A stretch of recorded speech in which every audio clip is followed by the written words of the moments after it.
And we're about to talk poetry. We're talking poetry because we're going to be talking about Poetic Unity, which is a project to get people involved in poetry. And two of the people involved in that project, Ragsy CV, real name Ryan Matthews Robinson, is here. And so is Dialectic D, who's one of the poems that he works with. Welcome both of you to BBC Radio London. Let me begin with you, Ragsy. How did you first get into poetry? You're making me laugh. The name's Rags CV. Rags? Oh. Yeah, Ragsy. Ragsy would be better. You're getting comfortable, man. You're getting comfortable. That's good. That's like really it. good. Yeah, That rhymes. All right, Rags. Yeah, thanks, man. Rags should have a Z, an S in here. Then I would have called you Rags. Yeah. I got into poetry about 3 years ago, I'd say. I started writing poetry. It was kind of by accident because I used to do hip hop. Right. And but I wrote this. I mean, they're different, but they're associated. Yeah, aren't they, definitely clearly? associated. And obviously, rap stands for rhythm and poetry. Right. So poetry was before hip hop. So but I got into poetry because I wrote this piece called Digital Slaves. And basically, when I wrote it, I didn't realize it was a poem. And I started performing it across London, and everyone was like, "Oh, you're an amazing poet." I was like, "Huh? Poet?" I thought I saw myself as a lyricist. Right. But then everyone told me how great this poem was, and I thought, you know what, this is a great avenue for me to go down, because with poetry, everybody listens to your words, and I've always been someone that has substance through what I'm saying. So yeah, I thought, yeah, this is a great avenue to go down, and I started to enjoy the scene a bit more, because the poetry scene. Is there a scene? Is there a poetry scene? Yeah. Yeah, definitely a scene, man. It's growing, it's bubbling up at the moment. Obviously, we're contributing our events through Poetic Unity to the scene. But there's other people doing great stuff in the scene as well. So, but yeah, as I started performing poetry about 3 years ago, I started to realise that there was actually a scene in London. And based where? What sort of places can you go and hear and see poetry? Come to Brixton. That's where we are. Really? Yeah. Is it a South London thing? Yeah. Well, our thing is a South London thing at the moment. We do a weekly poetry event at the Black Culture Archives in Brixton. Right. Every Wednesday. Actually, it's tonight. You should come down, Robert. You know what I'm saying? But yeah, but it's all over the place. At Shoreditch, there's a lot of events in Shoreditch. There's a lot of events in like North London. All across London there's events, but and when you say events, how does it work? Is it like an open mic session? Can people just turn up or? Yeah, I think everyone does different types of events. So the weekly one we do is literally the purpose of it is for like young people to come and give them a voice, build up a community amongst the young poets. And obviously we kind of have like an open mic kind of scenario where people can come on the stage and just perform their pieces, you know? So. Right, which brings us to the lady sitting opposite, it's Dialectic D. How did you first get into poetry? I got into poetry about 2 years ago, and to be honest, like I came across it when I was on YouTube, and it was quite a surprise because the way in which we were taught poetry in school, like I never knew it was considered as an art form. It was very formal, I guess, wasn't it? And you read it off the page rather than hearing it. Yeah, it was very formal. Like I found it quite hard to like interact with it. But once I discovered like spoken word on YouTube, I instantly started looking for events, and like Poetic Unity was like the first one that I came across. And when you first got up and read a poem, how daunting was that?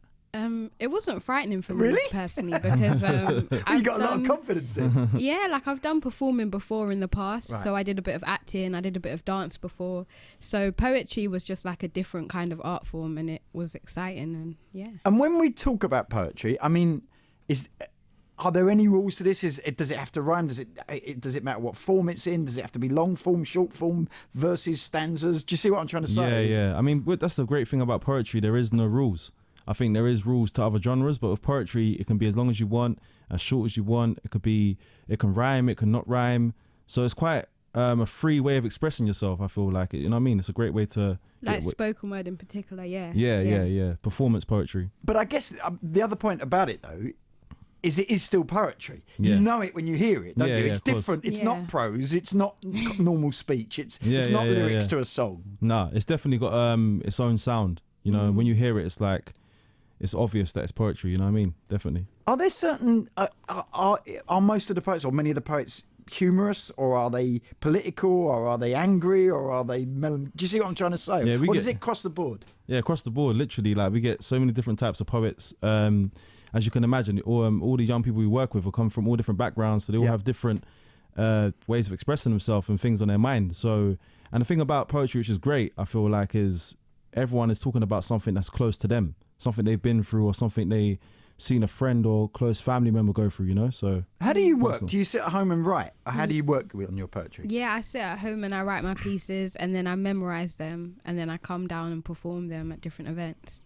And what sort of responses do you get? What's the audiences like? The audiences are just amazing. Like, everyone's so supportive down at Poetic Unity, and we're like a big family. Do you know what I mean? They really appreciate like all the different styles and all the different ages, and yeah, it's great. I mean, it's great, I think, but it's quite hard to imagine sort of tough young urban kids, boys in particular, got standing up and saying, "I'm a poet." Do you know what I mean? It's like, I think that's a stigma that's around poetry, you know. But when you actually come and listen to it, you'll see that, you know, anyone from any background can perform poetry, and it's like I think like it's a great way to express yourself because no one judges you. You know, it's literally just you being you. And I guess that link to hip hop has kind of crossed that divide, hasn't it? It's kind of made it something that's almost acceptable, if you like, or hip or whatever it might be. Mm-hmm. Yeah, definitely. I think it's definitely helped that it's got a connection to hip hop. You know what I mean? So, have you got a poem for us? Yeah, I do. What's this one called? So this piece is called The Apple, right, and I hope you enjoy. We were once ripe fruits hanging on an apple tree until one day we fell into materialistic insanity, where day to day inches of humanity are being sucked away, surrounded by decay. Our perception is a reflection of what we intake.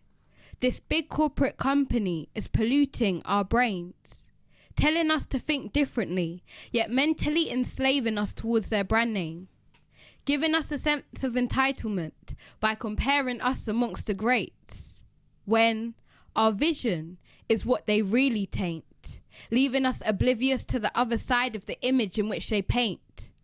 As when we were first mentioned, Eve bit the apple, and it was her first bite that made us change. Outgrown roots, no longer referred to as fruit, which was grown on the tree of knowledge, but as technological fruit, sinking our teeth into apples which have already been bitten. Digitally divided, detached from the world only to plug in and attach to these devices. To these devices which we believe resemble goodness, but in reality do no good for us. And then we wonder why our batteries are always drained, why our cores are rotten, why no more nourishment remains in our veins. We struggle to maintain a balanced diet of 5 a day, yet we find a way to devour Instapics, Periscope vids, and Facebook updates. Take me back to the good old days, when a tweet, a chirp, the gentle sound of a bird could be heard. Take me back to the days when people were able to express their emotions without having to use emojis. Take me back to the days before we lost touch, before the apple lost its crunch. Back to the days before we forgot how organic nature once was. That was fantastic. That was a poem by Dialectic D. You got one for us, Regs? Yeah, I've got something for you. You see, this one here is for anyone that is suffering. Anyone of us going through the constant demands of life. Don't give up. Please. Let me be your motivation. Let me be the reason why you get up in the morning and fill in that job application, because you're somebody. You're somebody that can make somebody happy every time you smile, so don't be afraid to show off them pearly whites. Also make sure you look after yourself and have some early nights, because life is mad. Yeah. It could turn upside down in a second. I know it feels like you're on a roller coaster of emotions that never seem to be letting go, but bad stuff happens to everybody. It's how you deal with it. You got to take control, and I know it's not easy, especially in a society that makes men feel weak every time they speak on the depression. Yeah.